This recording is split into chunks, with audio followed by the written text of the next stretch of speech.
Copyright disclaimer. Copyright disclaimer under Section 107 of the Copyright Act 1976. Allowance is made for fair use for purposes such as criticism, comment, news reporting, teaching, scholarship, and research. Fair use is a use permitted by copyright statute that might otherwise be infringing.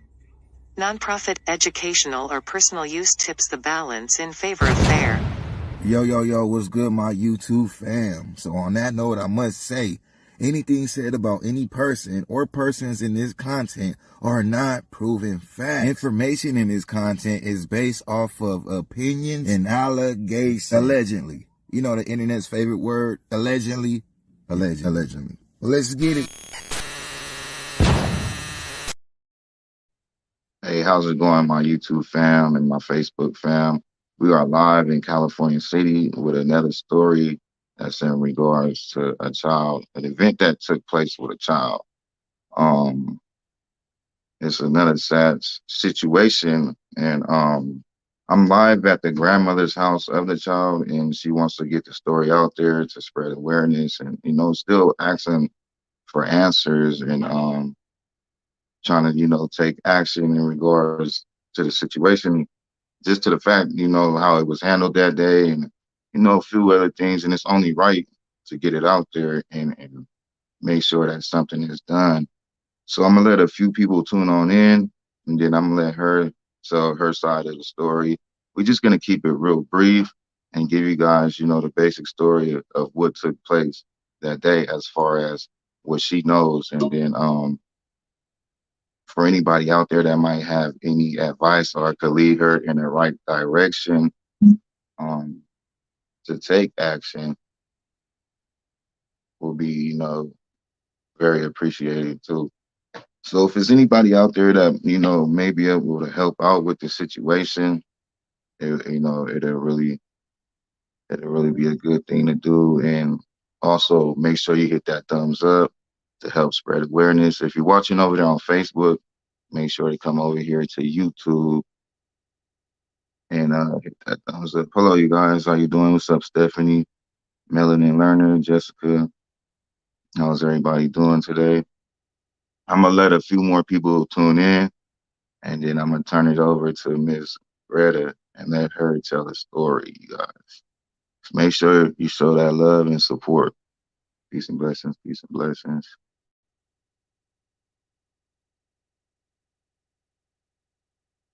Once again, if you're over there on Facebook, I cannot see y'all comments. So if you are commenting over there on Facebook, make sure you gotta comment over here on YouTube, so I can see what you guys are saying. I don't want you guys to think that I'm ignoring y'all. Come on, y'all. Where y'all at? How you doing today, Stephanie?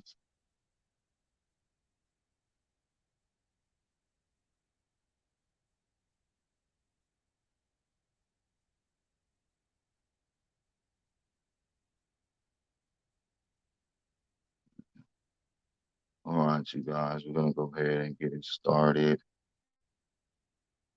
So I'm gonna go ahead and turn the camera over. You ready? Okay. So this is Miss Greta, you guys. This is the grandmother of the 9-year-old child. Yeah, I don't think you probably should say his name. I keep saying child. I want to say his name, but it's probably don't want to put too much stuff out there. We just spreading the awareness of the story. But this is Miss Greta, and I guess could go ahead and tell them the story. Hello, everybody. Thank you for tuning in. Like he said, I'm Miss Greta. And, well, where do I start? My grandson was left unattended in a van for 4 hours. My grandson has autism, and he's basically nonverbal.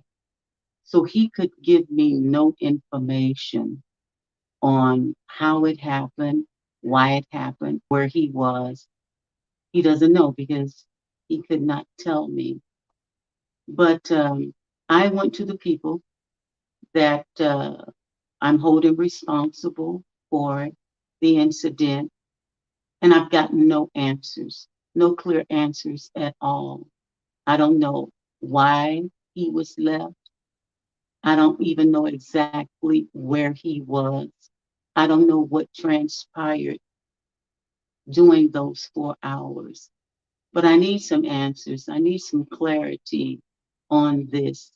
I need just to know what happened. So if anybody can, reach out right now and, perhaps give a little insight, it's very well appreciated. The school just we don't want to say this, the district of the school, but it was a school in California City, elementary, right? Yeah, elementary school. So pretty sure you could do your research, and it's not that hard to figure that out. But yeah, so and this happened Wednesday, March 23rd. So that was a couple days ago, and um, I guess you could get in a little bit into details on because I know they're gonna ask a little bit of questions as far as when they made it to the school, and you could as far as what because of course she doesn't know everything. She knows what these people are telling them, and then also it's like it was really no protocol being, it was no protocol at all, starting from how the child got left in the vehicle and how it was also handled after the fact when they discovered the child, which also, the child is okay. Um, she took the child to the hospital, Yes. yeah, to a physician, and they checked them out and stuff for 2 hours, and everything was okay. Somebody said make a complaint to DCEFS. What would they be able to do? I'm just asking. I don't really know what they would be able to do. And so that's part of the problem. So it's like would be hard to believe anybody if the right protocol wasn't even taken. So yeah, you could just start right. I mean, go back right there to that part of the story where how what they told you about, how they found out and realized that he was still in the van. Um, yes, they realized he was in the van from another student. They said, "Oh, this kid is in here," and that's how an adult found out that my grandson was actually in the van, and they realized he had been in the van the whole morning, had not attended school at all. When I called the school, they were not aware of the incident at that time. My grandson was brought home to me in the van, not knowing at all what had happened, what had transpired. When I talked to various ones at the school, I got no answers. I don't even know where the van was for that time. I don't know where he was. I don't know if he was even in the van. I don't know anything more than he was left in the van for the 4 hours, and he did not attend school, and he was brought home to me about 12:45 Wednesday afternoon. And luckily, it was a minimum day that day, so that's why he was only in there 4 hours. So basically, if it would have been a full day of school, it would have been what, 8 hours, right? Well, six, yeah, Yeah, it would six have been from six 8 hours, until 3 20. and then that day you mentioned to me that it was a warm day. Yes, I think it So was maybe like 80, 81 degrees on Wednesday. like that's yeah. And it's not in the school bus, you guys. It's in one of them small transportation vans that they come personally to your house Right. and pick up your child, for the special needs children, and then Right. take them to school, transport them to school. So basically, he was left in there during school hours, and the van operator um, had to leave for a doctor's appointment.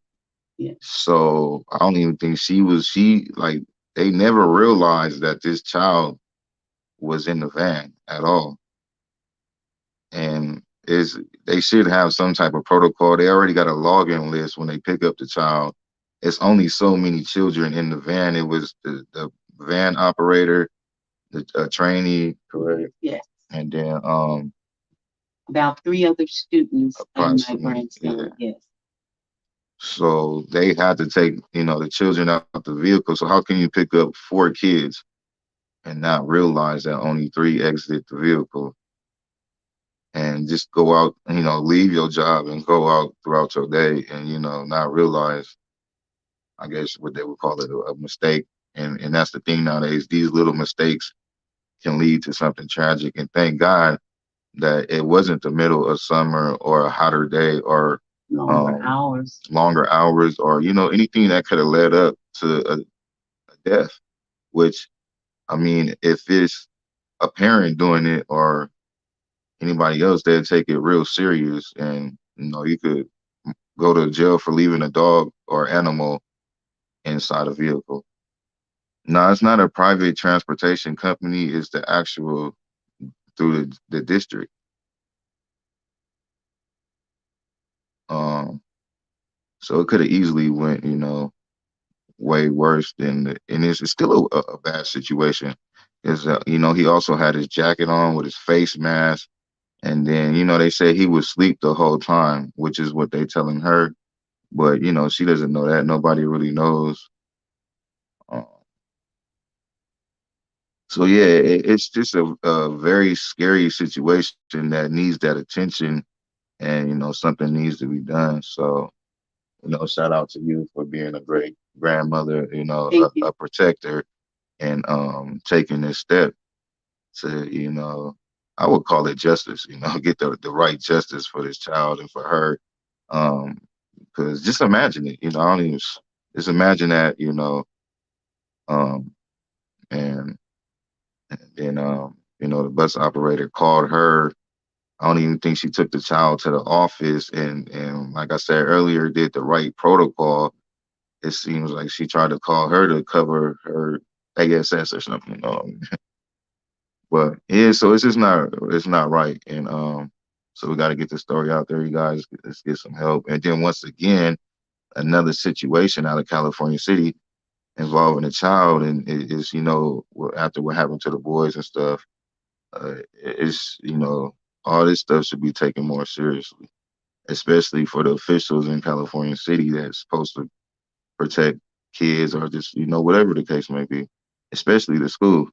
And one of the main issues that's bothering her is it seems like they're not taking responsibility for what happened. Um, not, I don't know if they're trying to cover themselves or whatever the case may be, but it's like they're not really telling this lady nothing, and they're not telling the truth, and they're not really admitting to, what happened. And but at the same time, it is an investigation going on by the school, and um, it's a CHP.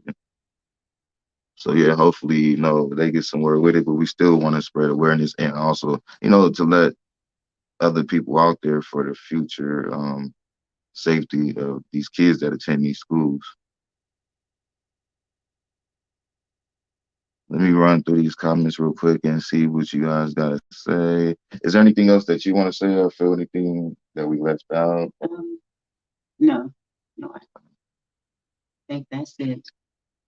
Yeah, so that's pretty much it on her end. She just wanted to get the story out there, um, and bring that awareness. That's what it's about right now. Bring awareness to this situation, so we could get the proper justice. And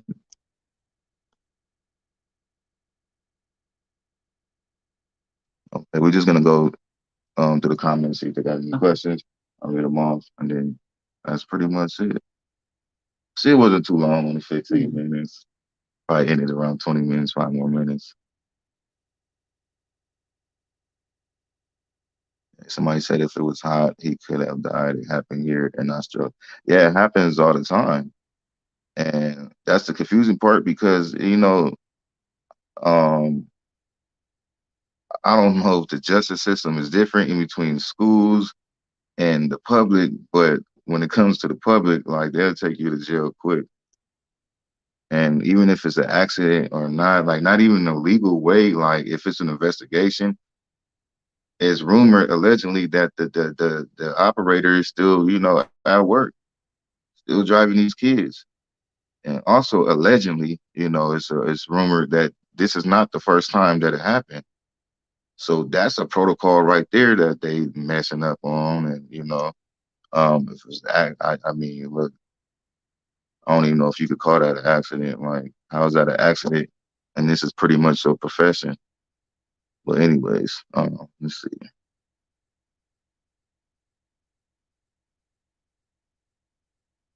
Yeah, he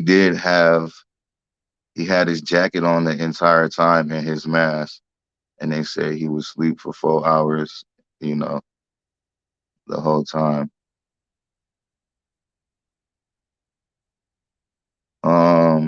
You said you didn't receive a call from the school, or did they? Not from the school initially, no. No, she actually had to go up there herself To and let them know what had happened. yeah, to let them know what had happened. So that's going back to the van operator making a phone call to her. Well, I guess she would say not reporting it to the office. Like she basically called her like and told her what happened and was apologetic, but didn't do the right protocol.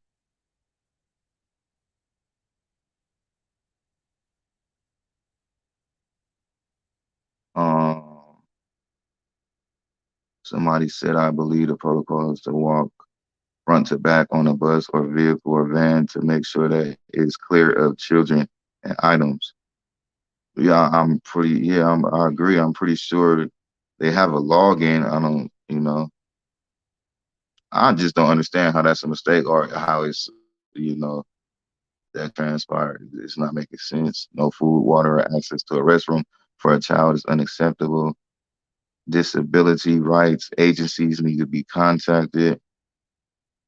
Let's go back. So what you guys say about the DCFS? Let's see. Where did that comment go? Oh, they said make a complaint to DCFS for negligence.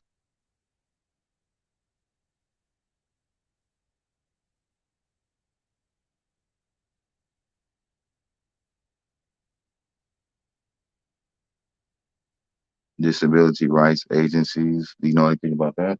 Yes. They said there'll be a good people to contact. Did the child have a one? One-on-one? No. And that was something that I had requested at the beginning of the school year. But I was told at that time when I requested a one-on-one for him, uh, that they didn't have that type of manpower. So the one-on-one was denied.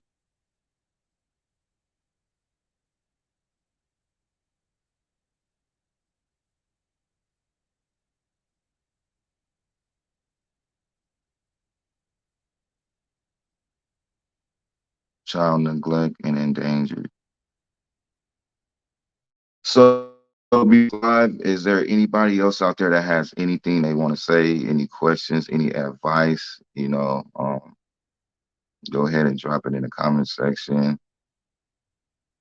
I'm gonna go ahead and end it in about 1 minute. So get it in there, you guys. Can't rely on career a child care. What do you mean by that? Request an emergency IEP on paper on Tuesday. Do you know what an IEP is? Yes, yes, I do.